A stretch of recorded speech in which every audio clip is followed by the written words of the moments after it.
tutaratangura filime yacu reka manze ndabasabe mubanze mukore subscribe iyo ukoze subscribe bica bituma turonka ingufu zo kuza turashirako izindi video iyo udakoze subscribe ukaraba gusa ukagenda bica bituma na YouTube ibona ibintu twashize ko ari ibintu bidasobanutse hanyuma bigatuma video yacu idashika kure bigatuma tunacika n'ingufu kuri ivyo rero uri nk'umuntu ushaka kudusupporting ubona ivyo dukora ari vyiza urashobora gukora subscribe ntaco bigutwaye reka turabe filime yacu tuyitangure. Okay, reka dutangure filime yacu ni filime iryoshe niyo mpamvu nayibazaniye. Dutanguranye n'abana bakobwa babiri barabakobwa beza koko. Barabakobwa naho nimwe rabara ushobora kubipfuza ariko bana bakobwa ni inzoka. Iyi nzoka yera bayitwa Susan. Iyindi nzoka nayo isa n'ugwatsi. Izina ryayo ntajyo turamenya. Niyo mpamvu ndibuze ndakoresha izina inzoka isa n'ugwatsi. Zatanguye kubona umuhungu uyu mungu bamwitwa Shiyani. Uyu mungu yamwe arajya amashugwe ama indavyo nkuko abandi bakunda kuvyitwa. Zino nzoka zaratwenze cyane zivuga ati kumbe n'abantu barashobora kujya amashugwe. Byari ibintu bitaga cyane kumbona umuhungu yitwa Shiyani yari yazananye n'abagenzi biwe baje kwaha imiti yo kuvura abantu basanzwe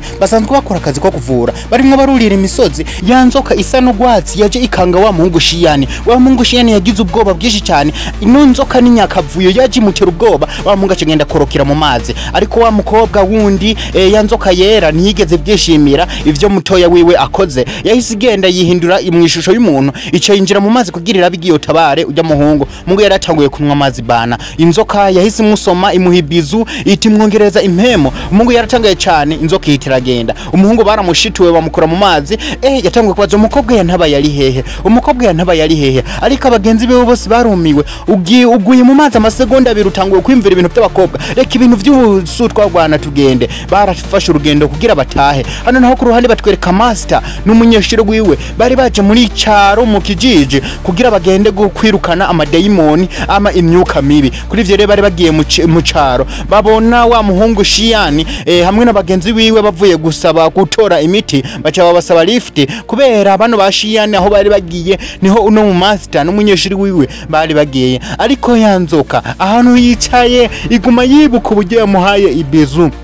bisa nkaho ujya muhungu Shiyani yatwaye umutima w'inzoka yatanguye kwimvira uburyo yamuhaye impemo itangura kubwira mutoya wiwe ati mutoya wanje ujya muhungu namukunze cyane kandi nkeneye kuba ndi kumwe nawe inzoka yahise ibwira mutoya wiwe ati ingo tugende kuraba ujya muhungu wana namukunze sinoguma nguma ndino mwishamba bahise bafata umwanzuro bagenda mu muji wibuke uno muji bagiyemwo mu master hamwe n'umunyeshuri wewe baje gufata amadayimoni sinzi yuko naziya nzoka bateribuze kuzifata kubera ziya nzoka nazo zifise ububasha bwo kwihindura umuntu ariko bakiri muri ivyo umunyeshuri yahuye na yanzoka y'ugwatsi yajitangura kumubwira ati nagukunze bana ino nzoka ntiyabonye ko mukuru wewe yaje kurondera umukunzi naye yashitangura kurondera umukunzi ariko no munyeshuri wa master yatanguye kuvuga wapi je naje gufata imidayimoni n'imizimu jewe nta by'urukundo shaka kujamwo ariko icyo nimwe aravuga ntazi ko n'uyu mukobwa w'inzoka nawe ari dayimoni nawe ari mu bintu bw'ubudayimoni yanzoka irimwe irarunguruka yabonye wa muhungu Shiyani wibuke mukuru wiwe akeneye no muhungu Shiyani yahise avuga ati mukuru wanje yagukunze rero inzoka ntizica ku ruhande mukuru wanje yagukunze ariko no Shiyani yatanguye kuvuga ati je hari undi muntu usanzwe nkunda sohokera mu bwato ariko yanzoka wibuke n'inyakavuye yanzoka y'ugwazi yahise itangura gusunika ubwato irabyirukankana cyane umuhungu Shiyani yaguye mu maboko ya wa mukobwa wacu Susan umukobwa yatanguye kumubwira ubujya mukunda aramubwira ariko no Shiyani yavuze ati wapi sinshobora kugukunda je hari uwo mukobwa nkunda cyane uwo mukobwa n'umukobwa yankuye ankura mu mazi arantabara niwe nkunda cyane ngaha kuri iyi si nta yindi muntu nkunda yanzoka Susan yumvise kumbe kariyo ikundwa cyane yese yishima itangura kuvuga ati ni jewe ariko no muhungu yaravyanse akimara kuvyanka wa mukobwa Susan yahise amusunura mu mazi aciyongera agenda kumutavara n'ukuri umuhungu bakiri mu mazi yabonye umukobwa ari mwiza cyane atangura kwibuka ati uyu ni wa wundi nyene yantabara bahise bakubita n'ibusu ibintu bigenda neza cyane hano tugaruka kuri ino ruhande wa munyeshuri wa master yabonye amadayimoni awe imizimu yacatangura kuyadaka kugira ahangane nayo ariko amadayimoni biboneka nk'umengo yarafise ingufu nyinshi cyane yahise amuruma kwizosi wa muhungu yahise avuza inzogera kugira master we yaze gutabara master yahise araza gutabara amadayimoni yose arayakubita ahita atwara ikuzimu arayatamwo wibuke wa munyeshuri wiwe inzoka yamaze kumujya washiyana kiri mu rugo arimwe aragira imiti yiwe yabonye wa mukobwa agarutse wa mukobwa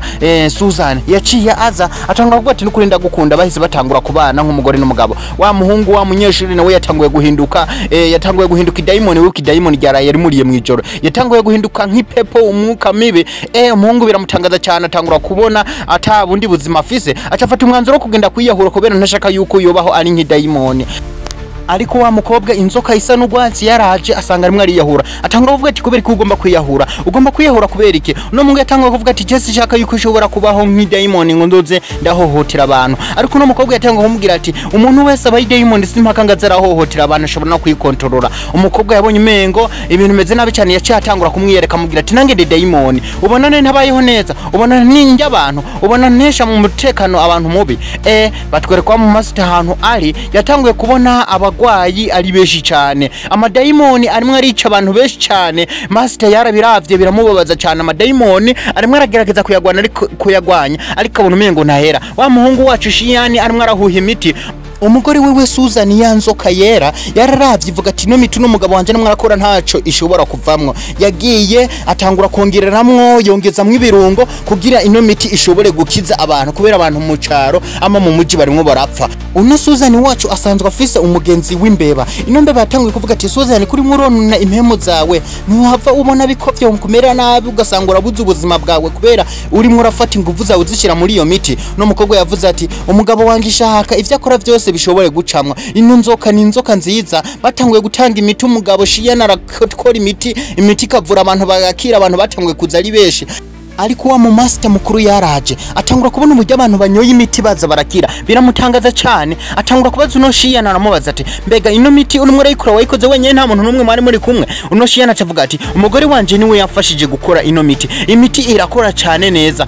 Master kimara kumva inyishu y'uyu mugabo yahise amenya yuko umugore babana ashobora kuba ari dayimoni kubera nta muntu numwe ashobora gukora imiti ishobora gukiza ano madayimoni uburozi bayagushizemwo yatanguye kuvuga ati rero tora kino cyuma uzokwirinde Master yatanguye kuraba wa mukobwa aragenda hangana nawe acaramufata avuga ati we namaze kubona uri dayimoni giza sino gutwara mu muriro ariko nkeneye uve mu bantu ugende iwanyu nkazoshobora kukubona nzokugirira nabi wa dayimoni we uno Master yahise yirukana rino dayimoni ariko rino dayimoni wibuke yaramaze gukunda uno mukobwa Master yamuhaye gasopo avuga tukazoguma ngaha nzokwica ariko dayimoni yaritahiye muhira bana byo Master bye ntiyavyumvise ariko Shiyani hari inzoga yari yazanye amikinyobwa kino kinyobwa cyari cyasuzumwo uburozi bwica inzoka bwo kurinda inzoka uno mukobwa kimara kunwa umuti watanguye kumva umugiriye